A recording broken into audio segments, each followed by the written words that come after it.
नमस्कार दोस्तों, अगर आपको भी बेंगलुरु और राजस्थान के बीच खेला गया आईपीएल का 42वां मुकाबला पसंद आया हो तो इस वीडियो को दिल से एक लाइक जरूर करें। नमस्कार दोस्तों, आईपीएल 2025 का 42वां और अब तक का सबसे रोमांचक, सांसों को रोक देने वाला महामुकाबला आज आईपीएल इतिहास की दो बड़ी टीमें रॉयल चैलेंजर्स बेंगलुरु और राजस्थान रॉयल्स के बीच एम चिन्नास्वामी स्टेडियम बेंगलुरु में खेला गया। ऐसे में मुकाबले की शुरुआत हुई राजस्थान के टॉस जीतने को लेकर। जी हाँ, आज के इस रोंगटे खड़े कर देने वाले महामुकाबले में कप्तान रियान पराग ने टॉस जीता और पहले गेंदबाजी करने का फैसला किया और विपक्षी टीम बेंगलुरु को बल्लेबाजी के लिए आमंत्रित किया था। फिर मुकाबला शुरू हुआ। रनों की बारिश करने के इरादे से बेंगलुरु की ओर से किंग विराट कोहली और फिलिप्स साल्ट ओपनिंग बल्लेबाजी करने के लिए मैदान में उतरे। दोस्तों, इन दोनों ही बल्लेबाजों के कंधों पर इस महामुकाबले में अपने टीम को एक विस्फोटक ओपनिंग शुरुआत दिलाने की बड़ी जिम्मेदारी थी और ऐसा ही कुछ अंदाज बेंगलुरु के ओपनिंग बल्लेबाजों से देखने को भी मिला। जी हां, पहले 4 गेंद पर तो स्ट्राइक पर खड़े बल्लेबाज फिलिप्स साल्ट ने एक ही रन बटोरा, लेकिन 5वीं गेंद आर्चर ने पटकी हुई डाली जो विराट कोहली के सर के ऊपर से निकलकर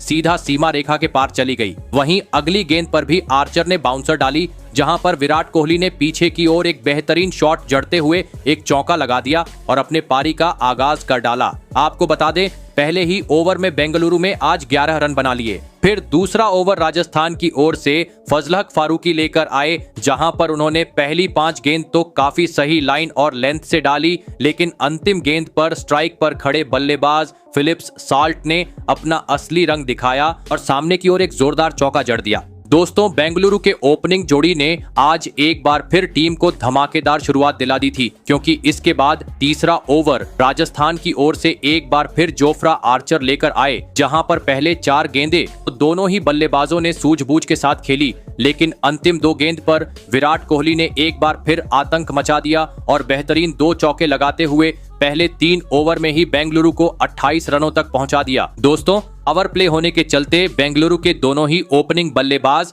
हर खराब गेंद पर अपना हाथ खोलते हुए बड़े शॉट जड़ रहे थे और उसमें सफल भी हो रहे थे, जिस कारण कभी चौका तो कभी छक्का हर ओवर में अब काफी आसानी से दोनों ही बल्लेबाजों से देखने को मिल रहा था। और इसी बीच मैच का 5वां ओवर दोनों ही बल्लेबाजों ने बुरी तरह फोड़ डाला और गेंदबाजी करने आए तुषार देशपांडे के परखच्चे उड़ाते हुए इस ओवर में 3 चौकों की मदद से 14 रन बटोर डाले। ऐसे में अब पावर प्ले का अंतिम ओवर बाकी था। गेंदबाजी पर आए संदीप शर्मा, जहां पर एक बार फिर स्ट्राइक पर खड़े विराट कोहली ने अपना क्लासिक अंदाज दिखाया और सामने की ओर एक बेहतरीन चौक लगाते हुए इस ओवर को भी बेंगलुरु के हित में कर डाला और पावर प्ले 6 ओवर का खेल खत्म होने तक टीम को 59 रनों तक पहुंचा दिया। दोस्तों, पावर प्ले में बेंगलुरु को जिस शुरुआत की जरूरत थी वह किंग विराट कोहली और फिलिप्स साल्ट की ताबड़तोड़ बल्लेबाजी ने इस महामुकाबले में टीम को दिला दी थी, लेकिन राजस्थान जैसी टीम के सामने बड़ा लक्ष्य खड़ा करना था,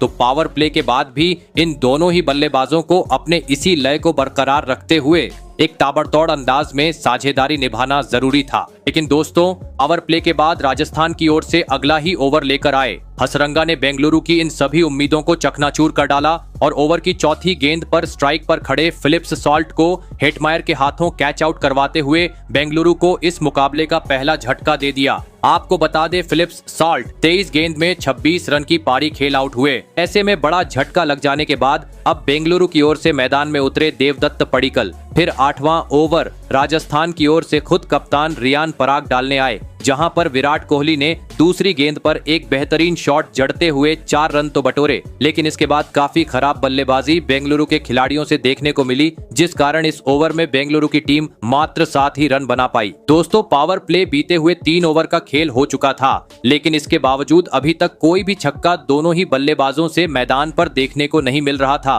मानो जैसे T20 मुकाबले में वनडे का खेल विराट कोहली और देवदत्त पडिक्कल खेल रहे थे। स्पिनर गेंदबाजों के चलते अब बेंगलुरु के बल्लेबाजों पर दबाव बढ़ता जा रहा था, क्योंकि 11 ओवर का खेल हो चुका था, लेकिन अभी तक इन 5 ओवरों में पावर प्ले के बाद बेंगलुरु के बल्लेबाज मात्र 30 ही रन बटोर पाए थे। राजस्थान की टीम हावी होती जा रही थी, लेकिन इसी बीच मैच के 12वां ओवर अंततः स्ट्राइक पर खड़े किंग विराट कोहली ने बुरी तरह फोड़ डाला और इस ओवर में गेंदबाजी करने आए संदीप शर्मा के खिलाफ दूसरी और तीसरी गेंद पर 2 तेज तर्रार चौके जड़ते हुए राजस्थान के खिलाफ इस महामुकाबले में अपना धमाकेदार 50 जड़ दिया। आपको बता दें, विराट कोहली ने 32 गेंद में अपने 50 रन पूरे किए। वहीं इसी ओवर की अंतिम गेंद पर देवदत्त पडिक्कल ने भी पहली बार अपना हाथ खोला और सामने की ओर शानदार चौका लगा दिया। दोस्तों, इस एक ओवर ने पूरी तरीके से अब मोमेंटम को बेंगलुरु के हित में लाकर खड़ा कर दिया था, क्योंकि इसके बाद मैच का 14वां ओवर भी दोनों ही बल्लेबाजों ने बुरी तरह फोड़ डाला और गेंदबाजी करने आए। स्पिनर रियान पराग के खिलाफ इस ओवर में 2 स्टेडियम पार छक्के जड़ दिए। दोस्तों, बेंगलुरु की बल्लेबाजी देख अब पूरे स्टेडियम में आरसीबी के नारे सुनाई दे रहे थे, लेकिन असली मजा मैच के 15वें ओवर में देखने को मिला, जहां पर एक बार फिर तुषार देशपांडे की दोनों ही बल्लेबाजों ने बुरी तरह धुनाई कर दी। पहली गेंद पर जहां पडिक्कल ने स्क्वायर लेग की और गगनचुंबी छक्का जड़ा, तो वहीं तीसरी गेंद पर विराट कोहली ने अपना क्लासिक अंदाज दिखाते हुए गेंद को सीधे स्टेडियम पर पहुंचा दिया। बता दूं, इस ओवर की अंतिम गेंद पर भी पडिक्कल ने सामने की ओर एक जोरदार छक्का जड़ते हुए महज 25 गेंद में राजस्थान के खिलाफ अपना तूफानी 50 जड़ दिया। दोस्तों, इन दोनों ही बल्लेबाजों की धमाकेदार बल्लेबाजी ने सभी बेंगलुरु के प्रशंसकों को काफी खुश कर दिया था, लेकिन अब हर ओवर में चौकों छक्कों में डील करते हुए रनों की बरसात करनी जरूरी हो चुकी थी, क्योंकि अब मुकाबला अपने अंतिम चरण की ओर बढ़ते जा रहा था। मात्र 30 गेंद का खेल बाकी था। ऐसे में अब 16वां ओवर जोफ्रा आर्चर लेकर आए, लेकिन दोस्तों, इस ओवर की पहली ही गेंद पर टीम के लिए बहुमूल्य पारी खेल रहे किंग विराट कोहली गलती कर बैठे और एक बार फिर बड़ा शॉट खेलने के चक्कर में नीतीश राणा को एक आसान सा कैच थमाते हुए अहम मौके पर अपना कीमती विकेट गवा बैठे। आपको बता दें, विराट कोहली 42 गेंद में 70 रन की एक धमाकेदार पारी खेल आउट हुए। दोस्तों, विराट कोहली के रूप में बेंगलुरु अब बड़ा विकेट गवा चुकी थी। ऐसे में अब रजत पाटीदार का साथ निभाने मैदान में उतरे विस्फोटक बल्लेबाज टीम डेविड, और आते ही उन्होंने अपना बल्लेबाजी का नमूना पेश करते हुए पीछे की ओर एक बेहतरीन चौका जड़ दिया और अपने पारी का आगाज कर डाला। आपको बता दें, इस ओवर में बेंगलुरु ने 7 रन बनाए। ऐसे में अब 17वां ओवर राजस्थान की ओर से लेकर आए death over specialist Sandeep Sharma, और दोस्तों, आते ही संदीप शर्मा ने अपने गेंदबाजी से कमाल कर डाला और पहले ही गेंद पर टीम के लिए खतरा साबित हो रहे देवदत्त पडिक्कल को नीतीश राणा के हाथों कैच आउट करवाते हुए लगातार 2 ओवर में बेंगलुरु को दूसरा झटका दे दिया।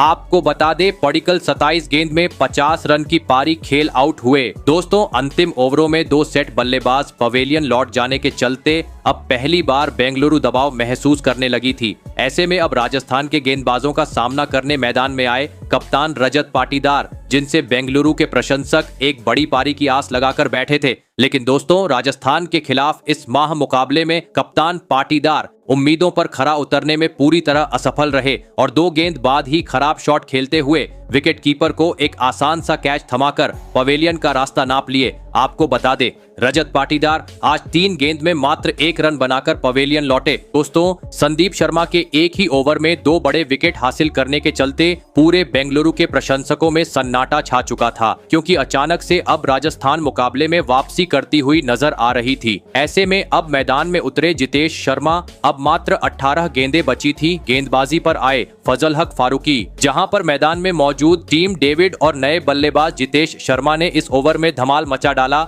जहां पर दूसरी गेंद पर जितेश शर्मा ने एक बेहतरीन रिवर्स स्वीप शॉट जड़ते हुए 4 रन बटोरे, तो वही 5वीं गेंद पर टीम डेविड ने अपना हाथ खोला और एक जोरदार चौका जड़ दिया और इस ओवर में 14 रन बना लिए। ऐसे में 19वां ओवर एक बार फिर बेहतरीन गेंदबाज संदीप शर्मा लेकर आए, जिन्होंने पहले 4 गेंद पर तो बेंगलुरु को मात्र 3 ही रन बनाने दिए, लेकिन 5वीं गेंद पर टीम डेविड ने टीमाता हुआ एक गगनचुंबी छक्का जड़ दिया। फिर अंतिम ओवर लेकर आए राजस्थान की ओर से तूफानी गेंदबाज जोफ्रा आर्चर, और इस ओवर को भी मैदान में मौजूद जितेश शर्मा और टीम डेविड ने बेंगलुरु के हित में कर डाला और इस ओवर में 8 रन बटोरते हुए 20 ओवर का खेल खत्म होने तक बेंगलुरु को 205 रनों तक पहुंचा दिया और यह महामुकाबला जीतने के लिए राजस्थान के सामने 206 रनों का विशाल लक्ष्य खड़ा कर दिया।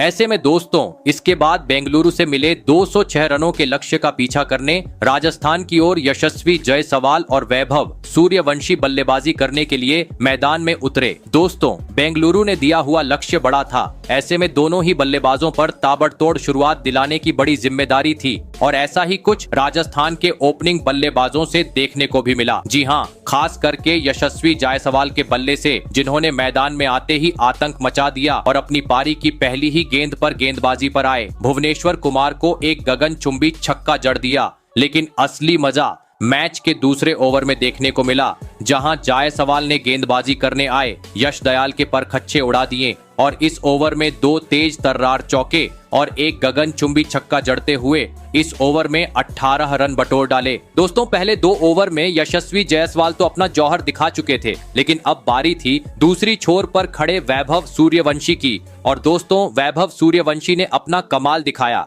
मैच के तीसरे ओवर में, जहां पर उन्होंने दूसरी गेंद पर अनुभवी बल्लेबाज भुवनेश्वर कुमार को एक आसमानी छक्का जड़ दिया, जिसे देख विराट कोहली भी हैरान रह गए। आपको बता दे, राजस्थान के ओपनिंग जोड़ी ने आज पहले 3 ओवर में ही टीम को 34 रन तक पहुंचा दिया था। ऐसे में अब चौथा ओवर अनुभवी गेंदबाज जोश हेजलवुड लेकर आए लगने लगा। अब रनों पर रोक लगेगी और पहली 3 गेंद पर ऐसा देखने को भी मिला। लेकिन दोस्तों, बची हुई 3 गेंद को स्ट्राइक पर खड़े यशस्वी जायसवाल ने बुरी तरह फोड़ डाला और जोश हेजलवुड को औकात दिखाते हुए इन 3 गेंद पर 3 तेज जोरदार चौके जड़ दिए। दोस्तों, पावर प्ले होने के चलते 14 साल के वैभव सूर्यवंशी और यशस्वी जायसवाल मैदान में आतंक मचाते हुए रनों की बरसात करते जा रहे थे। हर ओवर में कभी छक्का तो कभी चौका देखने को मिल रहा था और 5वें ओवर की शुरुआत भी ऐसी ही कुछ हुई, जहां पर स्ट्राइक पर खड़े वैभव सूर्यवंशी ने एक आसमानी छक्का जड़ दिया। लेकिन दोस्तों, दूसरी गेंद पर भुवनेश्वर कुमार ने धमाकेदार वापसी की और वैभव सूर्यवंशी को सीधा क्लीन बोल्ड करते हुए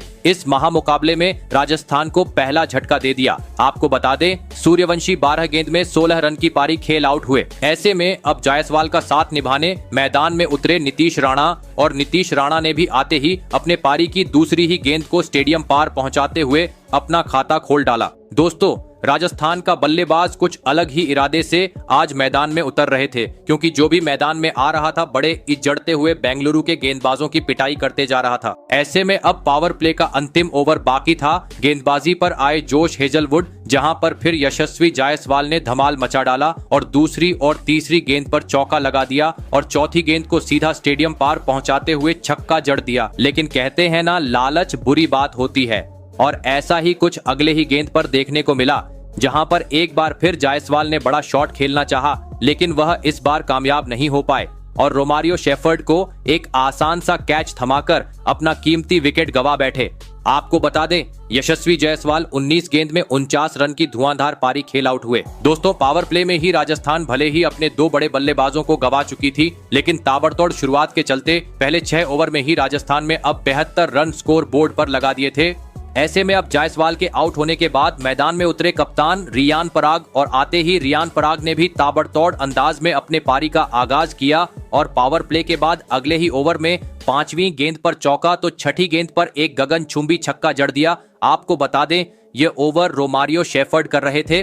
दोस्तों, पावर प्ले खत्म हो चुका था, सभी प्लेयर बाउंड्री पर जा चुके थे, लेकिन राजस्थान की रंगती हमने का नाम ही नहीं ले रही थी, क्योंकि इसके बाद राजस्थान के बल्लेबाजों ने समाचार लिया। मैच का 8वां ओवर लेकर आए स्पिनर गेंदबाज सुयाश शर्मा का, जहां पर इस बार रियान पराग ने दूसरी गेंद पर छक्का तो चौथी गेंद पर पीछे की ओर एक चौका जड़ दिया। दोस्तों, राजस्थान की बल्लेबाजी देख आज पूरे स्टेडियम में बैठे बेंगलुरु के प्रशंसक भी काफी हैरान थे, क्योंकि स्पिनर रहो या तेज गेंदबाज मैदान में मौजूद नीतीश राणा और रियान पराग रुकने का नाम नहीं ले रहे थे और रनों की बरसात करते हुए हर ओवर में बेंगलुरु के गेंदबाजों को दबाव में डालते जा रहे थे। ऐसे में किंग विराट कोहली रणनीति बनाते हुए नजर आए, जिन्होंने गेंदबाजी की कमान इस बार कुणाल पांड्या को करने दी। और दोस्तों, कुणाल पांड्या ने भी विराट को निराश नहीं किया और अपने ओवर की पहली ही गेंद पर राजस्थान के कप्तान पराग को विकेट कीपर जितेश शर्मा के हाथों कैच आउट करवाते हुए बेंगलुरु को एक बड़ा विकेट हासिल कर दिया। आपको बता दे, रियान पराग 10 गेंद में 22 रन की पारी खेल आउट हुए। ऐसे में अब नीतीश राणा का साथ निभाने राजस्थान की ओर से मैदान में ध्रुव जुरैल। आपको बता दे, ये 10वां ओवर कुणाल पांड्या ने काफी किफायती डाला और मात्र 3 ही रन दिए। दोस्तों, कप्तान पराग के आउट होने के बाद अब रन गति राजस्थान की धीमी होती हुई नजर आने लगी थी, क्योंकि इसके बाद अगले 2 ओवर में मैदान में मौजूद नए बल्लेबाज ध्रुव जुरैल और नीतीश राणा मात्र 12 ही रन बटोरने में सफल हो पाए थे। स्पिनर गेंदबाजों के सामने राजस्थान के बल्लेबाज अब संघर्ष करते हुए मैदान पर नजर आ रही थे, क्योंकि इसके बाद अगला ओवर भी सुयाश शर्मा ने काफी बेहतरीन डाला कसी हुई गेंदबाजी की और मात्र 2 रन दिए। दोस्तों, इस धीमी बल्लेबाजी के चलते अब राजस्थान के बल्लेबाज दबाव महसूस करने लगी थे, क्योंकि आवश्यक रन रेट बढ़ना शुरू हो चुका था। और दोस्तों, इसी दबाव के बीच मैच के 14वें ओवर में नीतीश राणा अपना धैर्य खो बैठे और गेंदबाजी करने आए। कुणाल पांड्या के खिलाफ बड़ा शॉट खेलने के चक्कर में भुवनेश्वर कुमार के हाथों कैच आउट होते हुए टीम का साथ छोड़ गए। आपको बता दें, नीतीश राणा 22 गेंद में 28 रन की पारी खेल आउट हुए। दोस्तों, इस विकेट ने अब बेंगलुरु के प्रशंसकों में मानो जैसे जान सी डाल दी थी, क्योंकि 4 बड़े बल्लेबाज राजस्थान के पेवेलियन लौट चुके थे। विराट कोहली के चेहरे पर भी खुशी नजर आ रही थी। ऐसे में अब टीम को संवारने के लिए मैदान में उतरे विस्फोटक बल्लेबाज हेटमायर फिर 15वां ओवर एक बार फिर सुयाश शर्मा लेकर आए, जिन्होंने पहले 5 गेंदें तो काफी सही लाइन और लेंथ से डाली और मात्र 2 ही रन दिए। लेकिन अंतिम गेंद पर स्ट्राइक पर खड़े बल्लेबाज ने अपना हाथ खोला और गेंद को सीधा स्टेडियम पार पहुंचाते हुए छक्का जड़ दिया। लेकिन दोस्तों, अब मुकाबला अपने अंतिम चरण की ओर बढ़ते जा रहा था। आखिरी 30 गेंद पर अब राजस्थान को जीत के लिए 58 रनों की जरूरत थी। फिर 16वां ओवर लेकर आए इस मुकाबले में बेहतरीन गेंदबाजी कर रहे कुणाल पांड्या। लेकिन दोस्तों, इस बार ध्रुव जुरैल सेठ थे, जिन्होंने आते ही कुणाल पांड्या की दूसरी गेंद पर एक गगनचुंबी छक्का जड़ दिया और इसकी मदद से राजस्थान के बल्लेबाजों ने इस ओवर में 11 रन बटोर डाले। ऐसे में अब 24 गेंद पर 44 रनों की जरूरत थी। गेंदबाजी पर आए जोश हेजलवुड, जहां पर उन्होंने पहले 2 गेंदें तो बेहतरीन डाली और मात्र 2 ही रन दिए और तीसरी गेंद पर कमाल कर डाला और राजस्थान के विस्फोटक बल्लेबाज हेटमायर को विकेट कीपर जितेश शर्मा के हाथों कैच आउट करवाते हुए इस अहम मौके पर बेंगलुरु को इस मुकाबले की सबसे बड़ी सफलता दिला दी। आपको बता दें, हेटमायर आज 8 गेंद में टीम के लिए मात्र 11 ही रन बना पाए। ऐसे में अब राजस्थान की ओर से मैदान में आए शुभम दुब अब जरूरत थी। अंतिम 18 गेंद पर 40 रनों की गेंदबाजी पर आए अनुभवी गेंदबाज भुवनेश्वर कुमार। लेकिन दोस्तों, इस ओवर में मैदान में मौजूद दोनों ही बल्लेबाजों ने धमाल मचा डाला और गेंदबाजी करने आए। भुवनेश्वर कुमार के परखच्चे उड़ाते हुए पहली गेंद पर ध्रुव जुरैल एक गगनचुंबी छक्का जड़ा, तो तीसरी गेंद पर नए बल्लेबाज शिवम दुबे ने भी अपना हाथ खोला और गेंद को सीमा रेखा के पार पहुंचा दिया। और साथ ही साथ दोस्तों, 5वें और 6ठी गेंद पर भी ध्रुव जुरैल ने स्ट्राइक पर आकर 2 चौक की मदद से 8 रन बटोर डाले और एक बार फिर मुकाबले में रोमांच बढ़ा दिया, क्योंकि अब अंतिम 12 गेंद पर राजस्थान को जीत के लिए 18 रनों की जरूरत थी। गेंदबाजी करने आए जोश हेजलवुड, जिन्होंने पहले 2 गेंद पर मात्र 1 रन दिया और तीसरी गेंद पर राजस्थान के महत्वपूर्ण बल्लेबाज ध्रुव जुरैल को विकेट कीपर के हाथों कैच आउट करवाते हुए राजस्थान को इस मुकाबले का सबसे बड़ा झटका दे दिया। आपको बता दें, ध्रुव जुरैल 34 गेंद में 47 रन की पारी खेल आउट हुए। वही दोस्तों, जोश हेजलवुड का तूफान यही नहीं रुका, बल्कि उन्होंने अगली गेंद पर भी कमाल कर डाला और मैदान में उतरे नए बल्लेबाज जोफ्रा आर्चर को कप्तान पाटीदार के हाथों कैच आउट करवाते हुए मुकाबले को पूरी तरीके से बेंगलुरु के हित में लाकर खड़ा कर दिया। ऐसे में अब 6 गेंद पर 17 रनों की जरूरत थी। गेंदबाजी पर आए यश दयाल और दोस्तों, पहले ही गेंद पर यश दयाल ने स्ट्राइक पर खड़े शिवम दुबे को फिलिप्स सॉल्ट के हाथों कैच आउट करवाते हुए राजस्थान की बची कुची उम्मीदें भी खत्म कर दी। आपको बता दे, शुभम दुबे 12 रन बनाकर आउट हुए। वहीं एक गेंद बाद हसरंगा भी रनआउट का शिकार बनते हुए पवेलियन लौट गए, जिस कारण अब 3 गेंद पर 15 रन चाहिए थे। लेकिन अंततः राजस्थान के बल्लेबाज यह बचे हुए 15 रन नहीं बना पाए और बेंगलुरु ने इस महामुकाबले को 11 रन के अंतर से अपने नाम कर लिया। तो दोस्तों, आपको क्या लगता है, इस साल कौन सी टीम आईपीएल के खिताब को अपने नाम करने में सफल हो पाएगी? कमेंट करके जरूर बताइएगा। धन्यवाद।